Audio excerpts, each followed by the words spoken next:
Hello student, good morning to all of you. आइए देखते हैं क्वेश्चन नंबर 4। क्वेश्चन नंबर 4 कहता है न्यूक्लिड विभाजन प्रमेयिका का प्रयोग करके दर्शाइए कि किसी धनात्मक पूर्णांक का वर्ग किसी पूर्णांक m के लिए 3m या 3m+1 का रूप हो सकता है। तो आइए देखते हैं।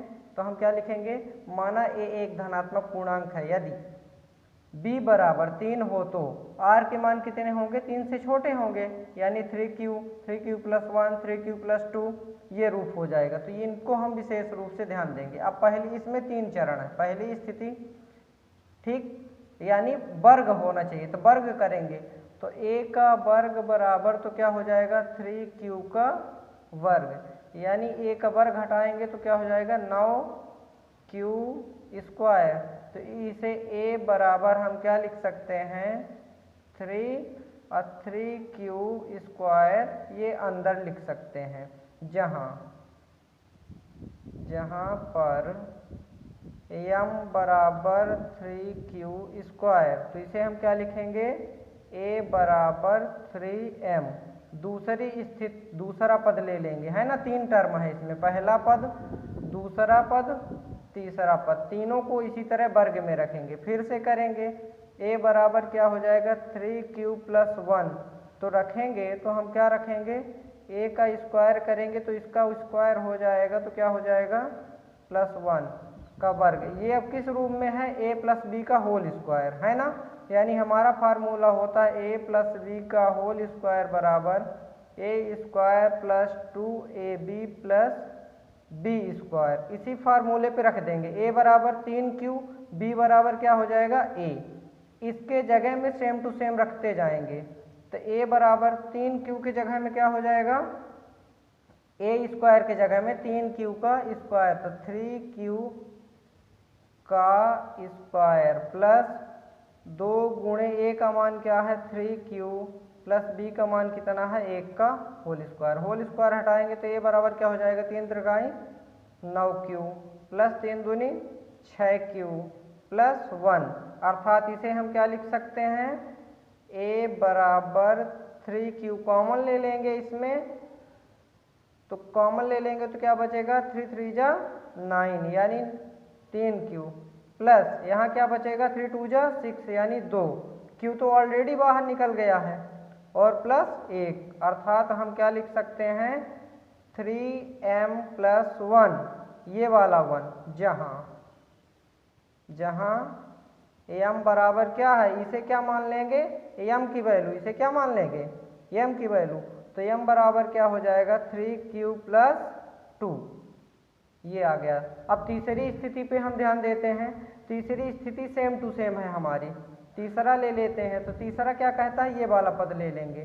तो a बराबर क्या दिया है 3q+2, तो a का वर्ग करेंगे तो क्या हो जाएगा 3q+2 का वर्ग कर देंगे, तो वर्ग हटाएंगे तो क्या आ जाएगा, a बराबर क्या हो जाता है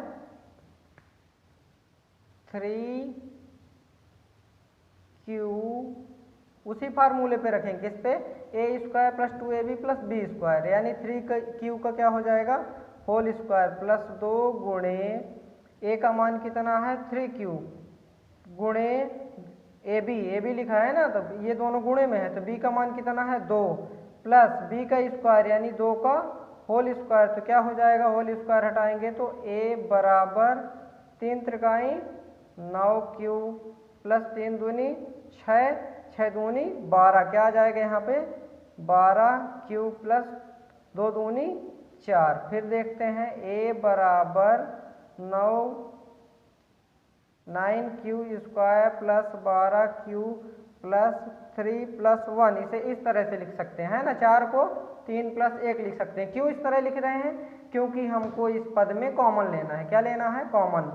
तो a बराबर हम 3 कॉमन ले लेते हैं, यहाँ क्या बचेगा 3q² प्लस यहाँ क्या बचेगा 3 × 12 यानी 4q प्लस यहाँ क्या बचेगा 1 बचेगा, तो यानी a बराबर क्या हो जाएगा 3m+1, जहाँ यहाँ लिख देंगे, जहाँ m बराबर है क्या 3q+4, 4q, यानी इसके बराबर प्लस 1, इसके बराबर क्या है m, यानी इसके जगह में हम क्या रख सकते हैं 1 रख सकते हैं। अतः लिख देंगे कि अतः किसी धनात्मक पूर्णांक का वर्ग 3m या 3m+1 के रूप में हो सकता है। ठीक, अगला क्वेश्चन देखते हैं, क्वेश्चन नंबर 4। एक क्वेश्चन नंबर ये 4 रहा। अब अगला हम क्वेश्चन देखते हैं 5 सेम टू सेम इसी तरह है, तो इसमें वर्ग करना था और उसमें क्या करना है घन कर देना है, यानी क्यूब करना है। तो आइए स्टूडेंट देखते हैं क्वेश्चन नंबर 5। क्वेश्चन नंबर 5 आपका क्या कहता है, न्यूक्लिड विभाजन प्रमेयिका का प्रयोग करके दर्शाइए कि धनात्मक पूर्णांक का घन 9m+1 या 9m+8 के रूप में हो सकता है। इसको हम सॉल्व कर दिए जल्द ही, क्योंकि लिखने में थोड़ा टाइम लगता है। तो आइए देख लेते हैं सॉल्व कैसे हमने किया है। उसमें वर्ग पूछा था, इसमें घन पूछा है। तो 3 पद हमारे हुए, पहला पद, दूसरा पद, तीसरा पद, तीनों का हमें क्यूब कर देना है और कुछ नहीं करना है, केवल क्यूब करना है। तो आइए देखते हैं क्या लिखेंगे। माना कि a एक धनात्मक पूर्णांक है, यदि a बराबर 3 हो तो a संख्याएं कौन कौन सी हो सकती हैं, पहला 3q, दूसरा 3q+1 और तीसरा क्या हो जाएगा 3q+2। तो इन्हीं तीनों का हम क्या करेंगे क्यूब कर देंगे। तो पहला देखते हैं, पहली स्थिति है ना, लिखते जाएंगे a बराबर 3q, इसका वर्ग कर दिए तो यानी क्यूब करेंगे, क्या करेंगे क्यूब कर देंगे। तो यानी घन निकालना है इसमें, तो यानी 3 त्रिकाई 9 तिरिक 27 क्यू आ गया। इसमें हम 9 कॉमन ले लेंगे, 9 कॉमन ले लेंगे तो क्या बचेगा 3q का क्यूब, ये हमारा पहला आ गया। दूसरी स्थिति में लेते हैं, दूसरा पद ले लेंगे, है ना, 3 पद हैं हमारे, जैसे पहला हो गया, ये दूसरा हो गया और ये तीसरा, तीनों पदों पे करेंगे। दूसरा ये करेंगे तो इस पे क्या करेंगे वही क्यूब करेंगे।